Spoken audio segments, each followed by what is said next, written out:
the flow.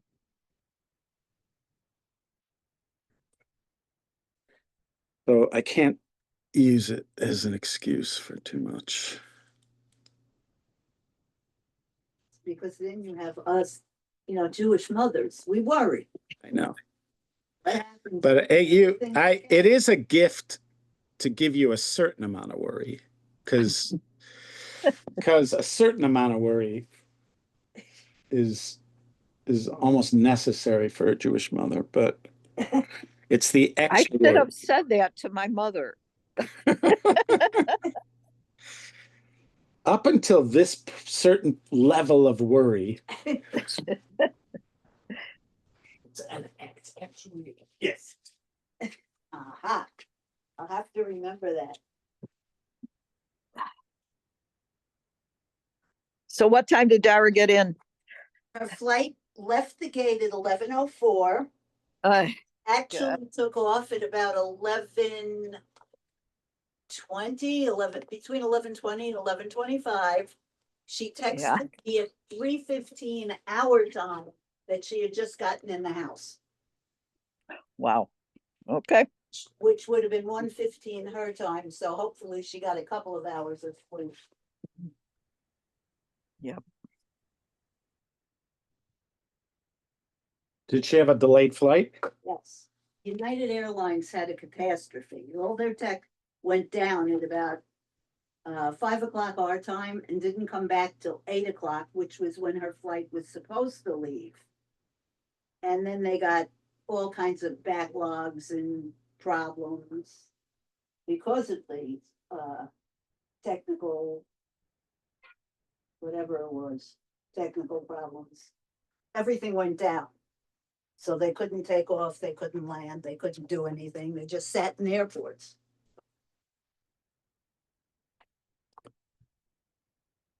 Over that flight is a jinx flight. She can't take it. It's happened to her before. Second time it happened with that flight where she was delayed a couple of hours.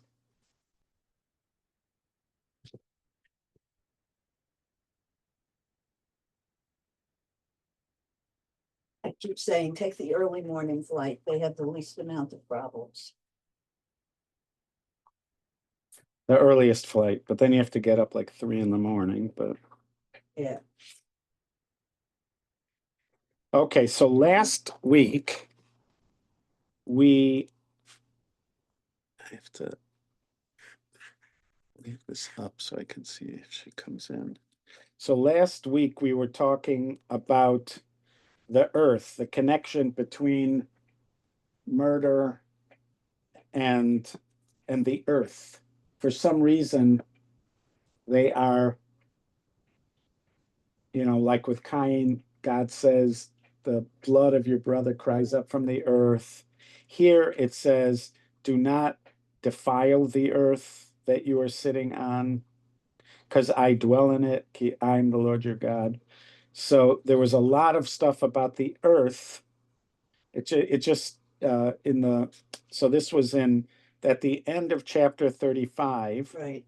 So it already started in verse 33. Do not, defile the earth which you're on, because the blood somehow defiles the earth. Bring guilt upon them. Brings guilt on the earth or something. And again, the earth will not, to the earth, the atonement will not happen for the blood. So this just the earth. And so what the question is, what is the connection? And then it goes, we were looking back to, we look back to Cain, but in truth, when Adam and Chava sin, the earth is cursed with them. Yeah. And so the association with us doing something wrong and the earth, and also you have Eretz Yisrael, which we also looked at, the land of Israel, which kicks people out who are not keeping a certain moral code. The land itself becomes defiled because of certain behavior, and the people who practice it end up getting kicked out.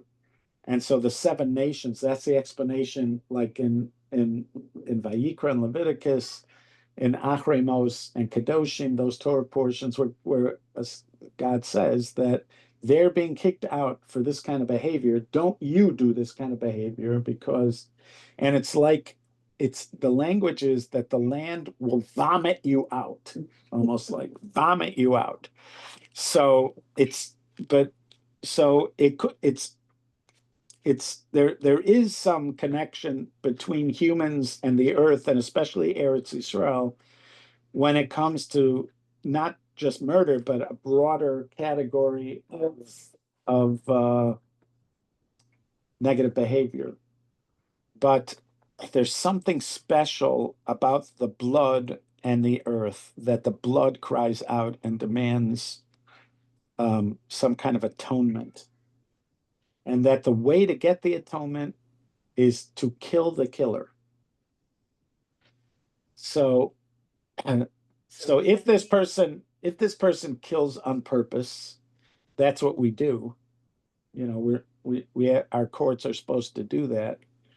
If the person doesn't kill on purpose, then it's like, you know, it's set up so that it's possible the guy's going to get killed. It's possible he won't, he or she. It's possible that get killed. It's possible they won't. But they definitely experience exile. Yes. Exile is another response to doing something wrong. And it's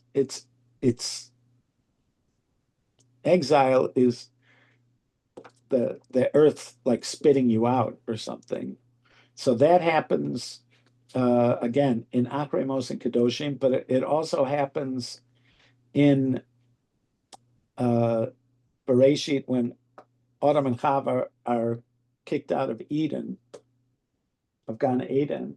So that's an exile. Right. And then Cain, after he kills Hevel, he has to wander the earth. That seems to be an exile. And then it's possible that to read, it's possible to read it that Yaakov he's in exile because he stole the blessings from his brother. He didn't want to leave, but he had to leave. Yeah. So that's what we'll call it, exile. And then there's the exile of Yosef and eventually the whole family to Egypt. And so I was once talking about this with Aviva Zornberg, and I was just, you know, pointing out that it seems like in a lot of these cases, not Adam and Chava, but in a lot of the other cases, it seems like they're going into exile because of a problem between brothers.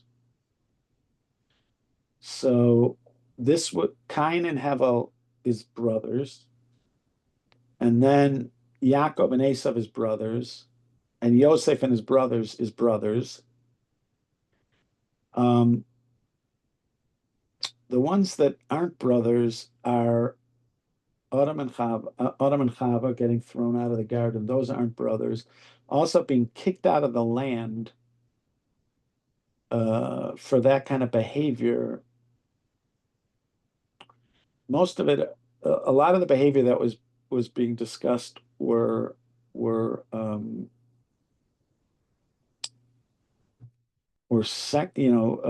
sexual misconduct, which maybe you could say is a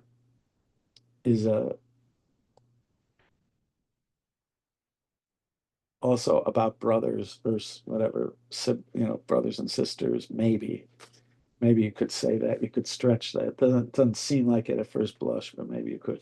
So she added onto this Shemitah because we're told that if you don't keep the Shemitah, we would go into exile. This is going to be like rebuke from Yirmiyahu and a lot of other people in Navi.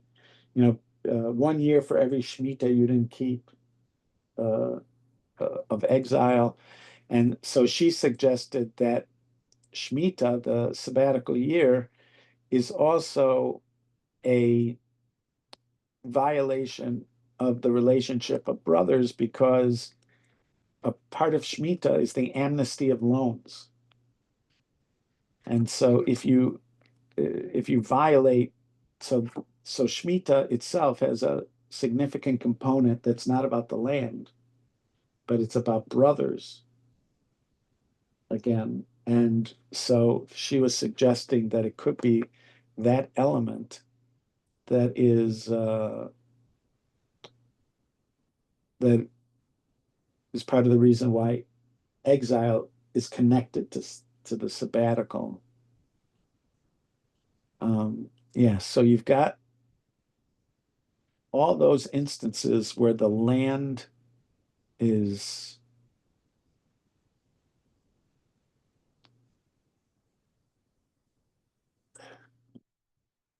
where we're having exile because of behavior.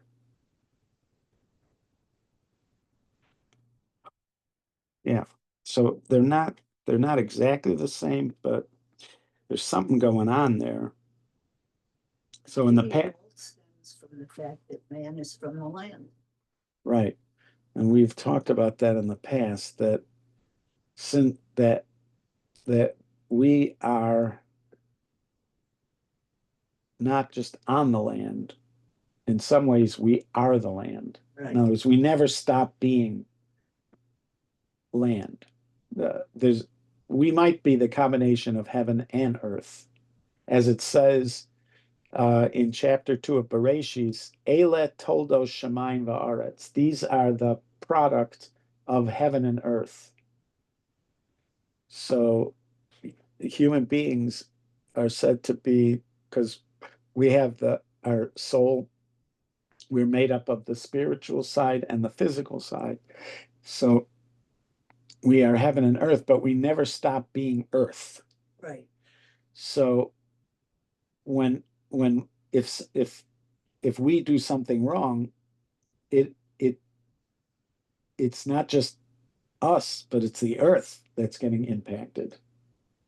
So that's why the earth would be part of the atonement because it's getting impacted by us, by the fact that we're the earth, but we're in the distant in the distant past, I suggested that, right. So I suggested that one of the ways of telling how healthy we are, how in sync we are with what is called the way of God or God's plans for us. One of the ways of telling that is our relationship to the earth. If we feel connected to the earth, and we see that importance of that connection, that might be an indication that we're doing better. When we feel distant from the earth or completely separate from the earth, that's an indication that we're not doing God's will. And that's so when like for instance, when Cain is just wandering on the land, and the land, he is as far from connection to the land as you could be. The land is not a partner with him at all in his life. It started to happen with Adam and Chava, but then it reaches a like Understanding. a thing with Cain, and then they want to fix it with Noah. But if you look at Noah, it's not just humans that are wiped out. Even the earth, like the surface of the earth, is like wiped out. like everything that Right. grows on the earth, and it feels like even like the surface of the earth is getting wiped away from it. Yeah, but because we are the earth, so since we are the earth, we should feel that intimate connection always, just like we are also the heavens, and we should feel the intimate connection with the heavens. So when we don't feel the intimate connection to either of those, that suggests that we're not totally in sync. We're not totally us. And so it could be like a barometer of how we're doing. If I ask myself, how am I feeling about my connection to the earth? Or how am I feeling about my connection to the heavens? Right. And if I feel hardly any connection, um, that would be like a kind of canary in the coal mine kind of thing. See, that's where- why farming and animals and all of those things are so important. Right. Yeah. There was something called the Celestine prophecies in the 1980s. In the late 80s, early 90s, this book became like the it book.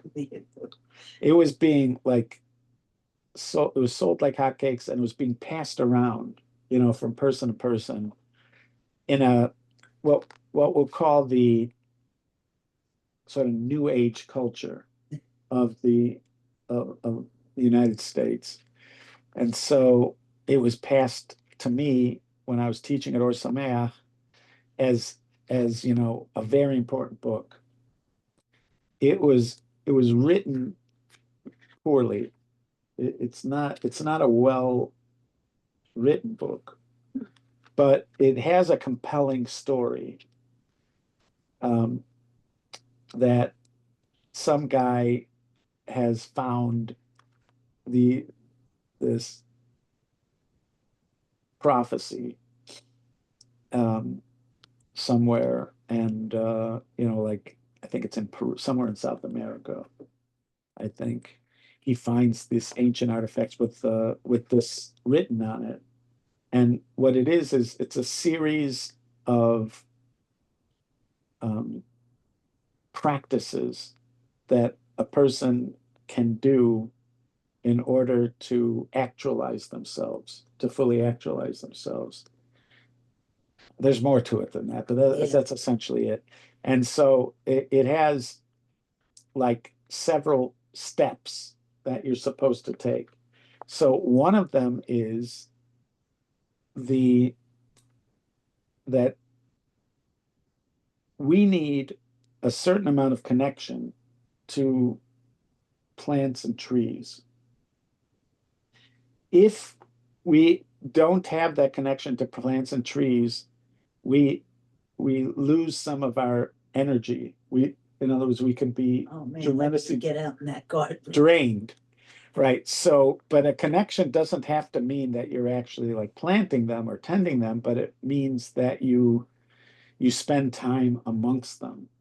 Talk But to the plants. right, mindful time amongst them, like kind of, and that one always sat with me. That one, that because I remember living in neighborhoods in Israel where there were hardly any trees. Like in our neighborhood in Neve Yaakov, where Tzipi and I lived for, let's say, 8 or 9 years, they just planted trees. They planted them, from sticks, essentially in the ground. They had like olive trees. The design for the neighborhood was to have olive trees in front of every house or whatever apartment. Um, and but originally they're just sticks in the ground, and it was all new construction on the side of a hill. Yeah. So there's no trees, there's no grass, there's no trees. Then people started to plant, like our apartment and several apartments had gardens, and you could have a garden in the back.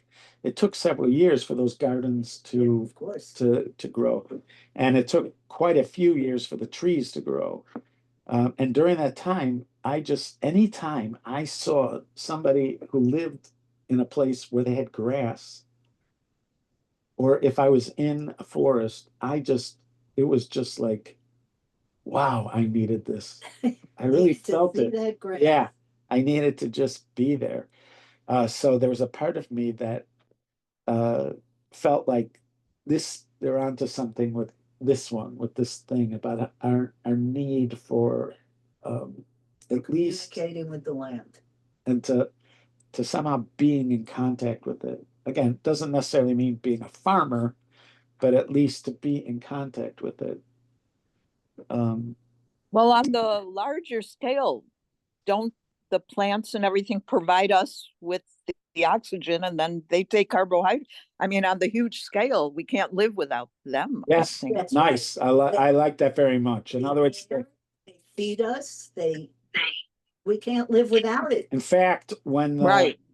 when Adam and Chava, like the first real uh, instructions from God to Adam and Chava are about what to eat, and it's vegetation and fruit. That's you're getting your nourishment From the land. from the land.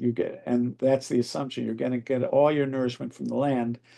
And as you're pointing out, the most important of all, the gifts of plants and trees is oxygen. Uh, the that we get oxygen from them. Yeah. So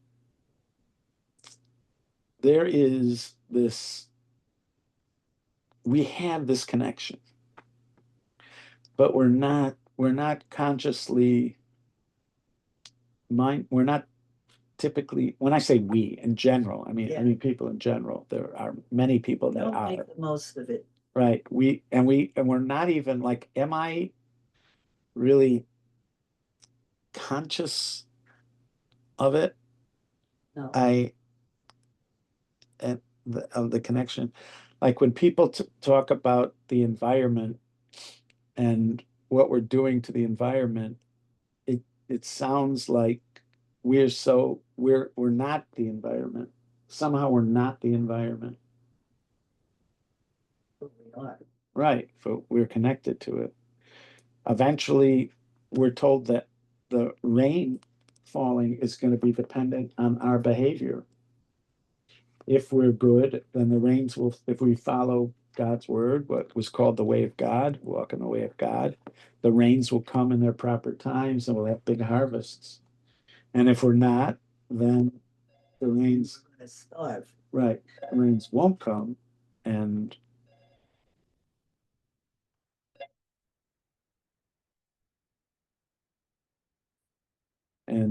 yeah,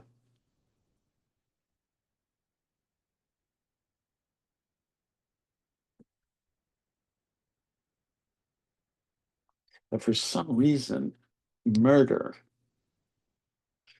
is the one that just murder is the one that really, really, the land cannot tolerate murder, which is sort of weird because everything is killing everything, you usually for food, Yeah, but but for the on every level of existence, food is about killing up until here, I'm just gonna see why. There's a bunch of people that do too. There's nobody there. Somebody's playing with the bell. Yeah, so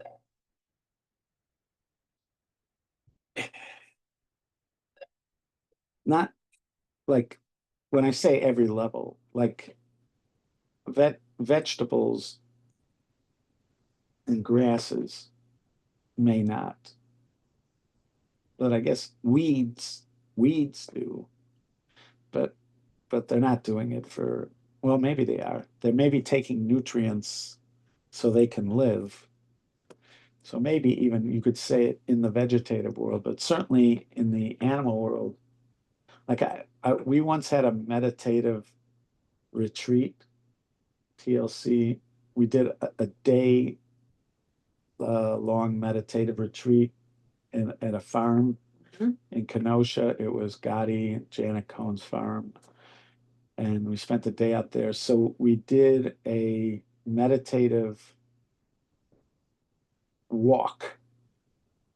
So we walked, it was beautiful walk, and we were doing it mindfully, trying to make it a meditative walk. And then we did a meditative meal where we're eating meditatively. And it struck me that the word lechem, I'm not the first person to notice this connection, but it just struck me, at the time. The word lechem is related to the word milchama. Milchama has lechem in it. So milchama is war and lechem is bread. So it suggests that, the connection I was making is we were walking and there were bugs.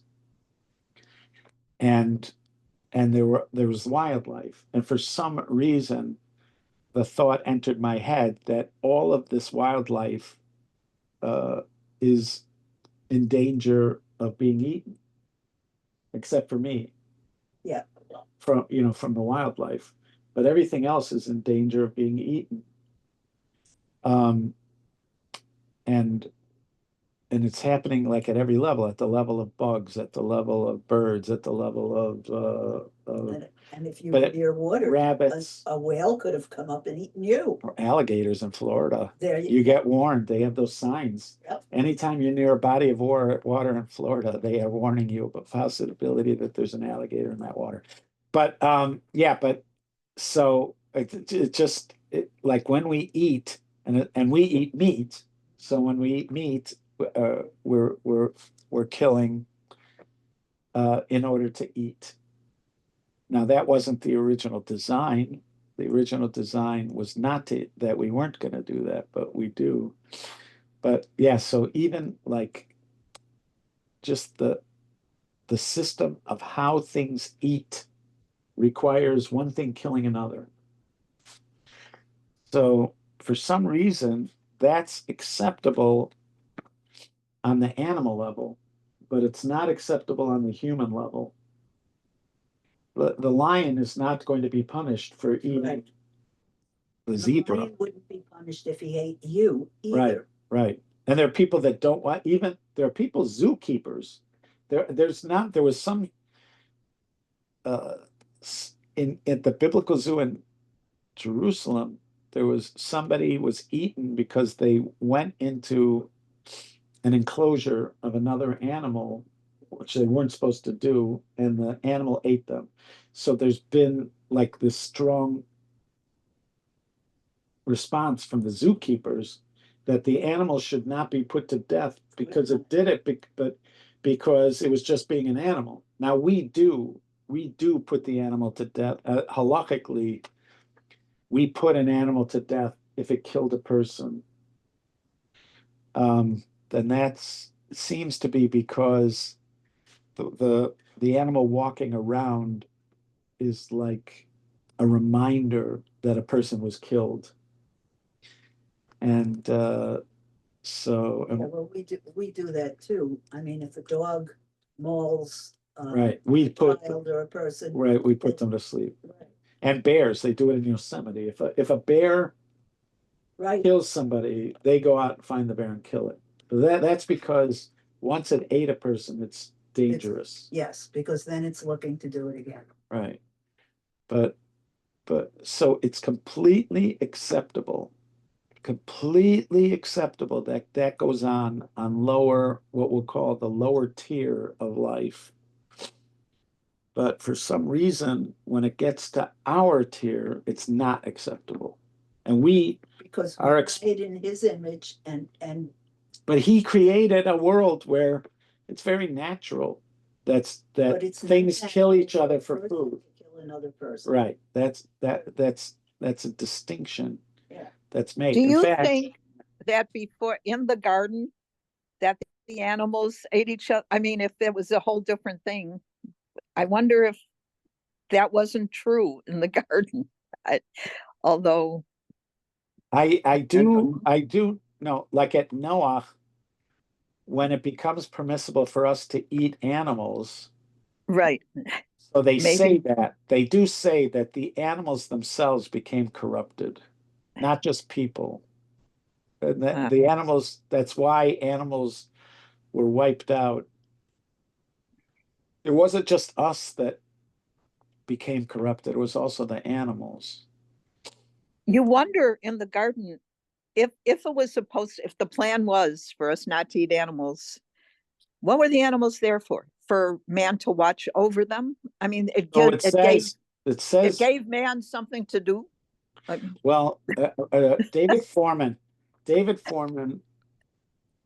uh, uh, he suggests that if you look at the first story of creation, you could come away with the conclusion that God created the world, but then he also built into the world a mechanism for maintaining itself. So so he and he calls that middle management. Right. Middle management. So people are middle management. We are told in our blessing, but first of all, when he's thinking of creating people, he says that one of our jobs is going to be to uh, to manage the fish of the sea, the birds of the sky, and the the animals on the earth. So if you look, there was a Gemara. Is it a Gemara or a Medrash? There was something where they asked, like, so what does that mean? And they assumed what it meant is that we're going to use them to manage the earth. So they're gonna, in other words, they are going to be our helpmate. Mhm. They're going to be a helpmate to, but not mate. They're going to be a help. That's why Adam. There's a medrash that says that Adam thought at first that animals were going to be his mate. That's right. Right, because and that's why it says he named all the animals. It before it talks about Chava, it says that Adam names all the animals. So there's a medrash saying he was looking for a mate. Right. And what he's being taught is they are helpers, but they're not a mate. So like there was even like this is again either a Gemara or a Medrash that asked, well, how do the fish help? How do the fish help? And they mentioned there's a kind of fish that's very strong and big, and you can harness it to do work for you or something like that along the river. Dolphins. Yeah, I'm thinking of dolphins, but I don't know what it was. So, but that's how far they assumed that the purpose of animals was that they would help. They're not help mates, unless by mate it means friends, but they're helpers in managing the word redo, which I translate as manage the birds and everything. It means to prod, to prod. Which is what you do if you have oxen. Exactly. Yeah. Exactly. So, yeah, so that's, I guess, what would have been the point of it. Now, that's only the domesticated animals. What is the purpose of wild animals? I don't know, but what's the purpose? You could ask yourself, the purpose of, certain plants. That's that Arthur But Conan why do we Doyle. need poison ivy? Right. But there's that thing from Arthur Conan Doyle Oh, where he talked about the rose. vaguely, yeah. Or I think I might have even copied the quote. Let's see.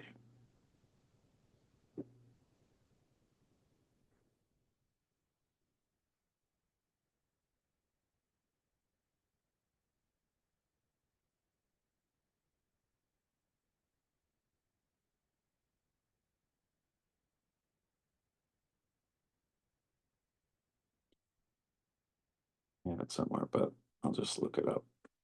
Arthur. It's Sherlock Holmes, but Yeah.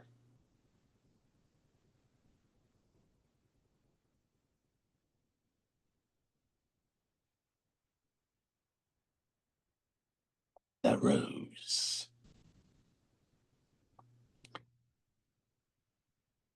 So he what a lovely thing a rose is. He walked past the couch to the open window and held up the drooping stalk of a moss rose, looking down at the dainty blend of crimson and green. It was a new phase of character. Oh, darn. Okay. It was a new phase of his character to me, for I had never before seen him show any keen interest in natural objects. There is nothing in which deduction is so necessary as religion, said he, leaning with his back against the shutters. It can be built up as an exact science by the reasoner. Our highest assurance of the goodness of Providence seems to me to rest in the flowers. All other things, our powers, our desires, our food, are all really necessary for our existence in the first instance. But this rose is an extra. Its smell and its color are an embellishment of life, not a condition of it. It is only goodness which gives extras. And so I say again that we have much to hope from the flowers. This is from the Naval Treaty. Anyways, yeah, so there could be something like that about flowers. And then you have them like ones, but people puzzle about it because there's an expectation that there should be. There's certain things like what value is there in a mosquito, or like, but the reason it bothers us is because we have an assumption that that there is a reason for so many other things. So it's sort of puzzling when you come up with something for which you can't find a reason. There Yeah, is a so reason for the mosquito, right, to annoy me, right. But yeah, so give me itchy spots. bats. I think there are bats that eat mosquitoes. There you go, it's bad food.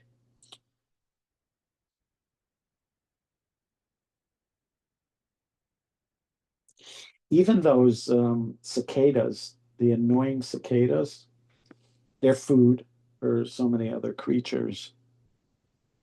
Yeah, but that so it's funny. It's sort of funny that at other levels of creation, there's an expectation that they will kill each other for food.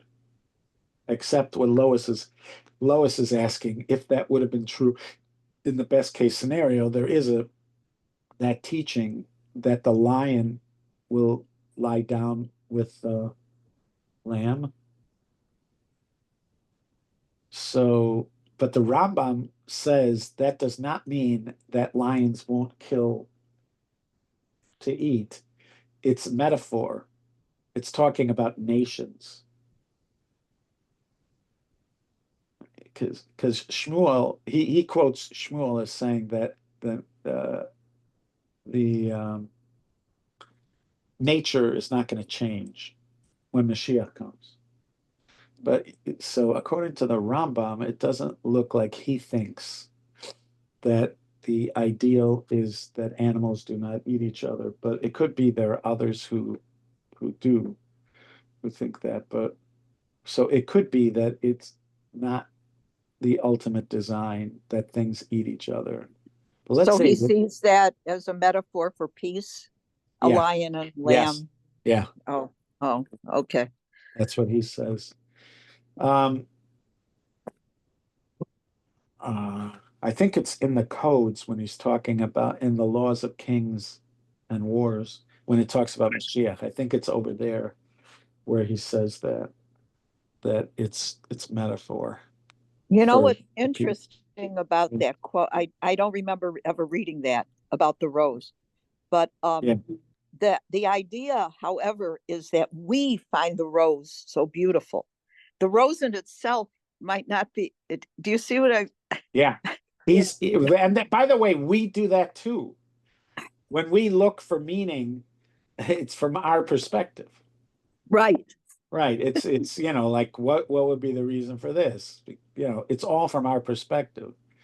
If you're a rose, you probably don't care very much, and the other plants may not care very right. They say, much. "Oh, that rose is a 10." Yeah, Right. that Yeah, that yeah. one's only a 7. No, Right. Yeah.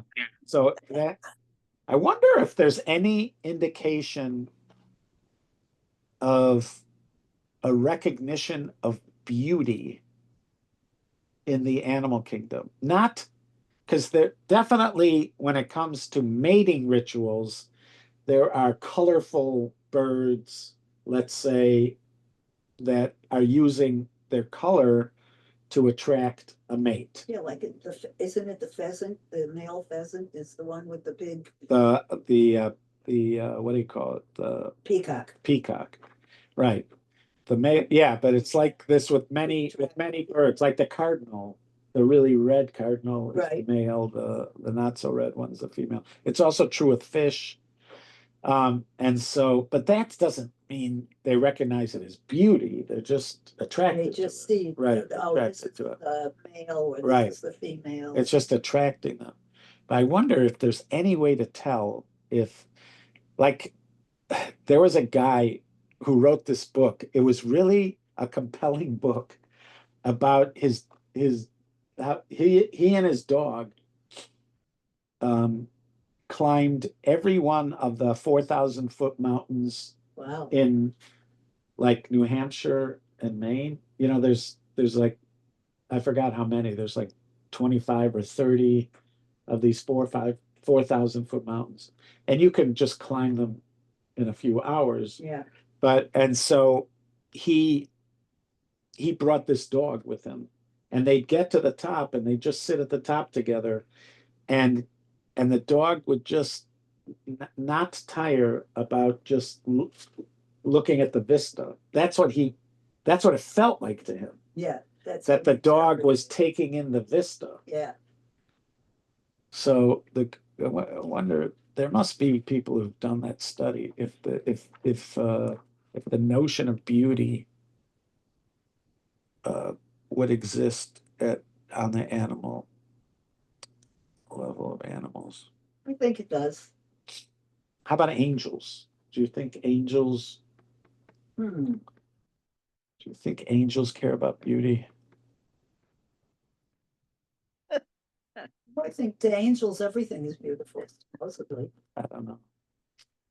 If I learned how to talk to angels, I'd be able to find out. But Rabbi Shanegarten, I don't think he wants to teach me anymore. I don't know for sure, but I still am not ready. If he asked me today, do you want to talk to angels? I'm still not ready for that. But yeah, is there such a thing? There is this notion of Tiferet. Tiferet is one of the Spirot. And some translations are beauty.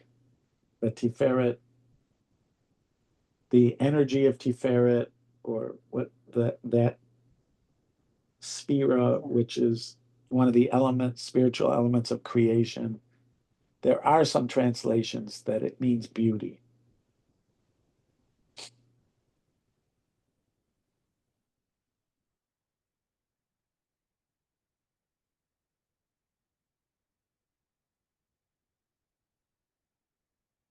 And then there's that observation in Mishlei, in Eishes Chayo, Hevel Hayofi. Hevel Hayofi. So Rabbi Jonathan Sachs said that he was translating something and he had to translate the word Hevel.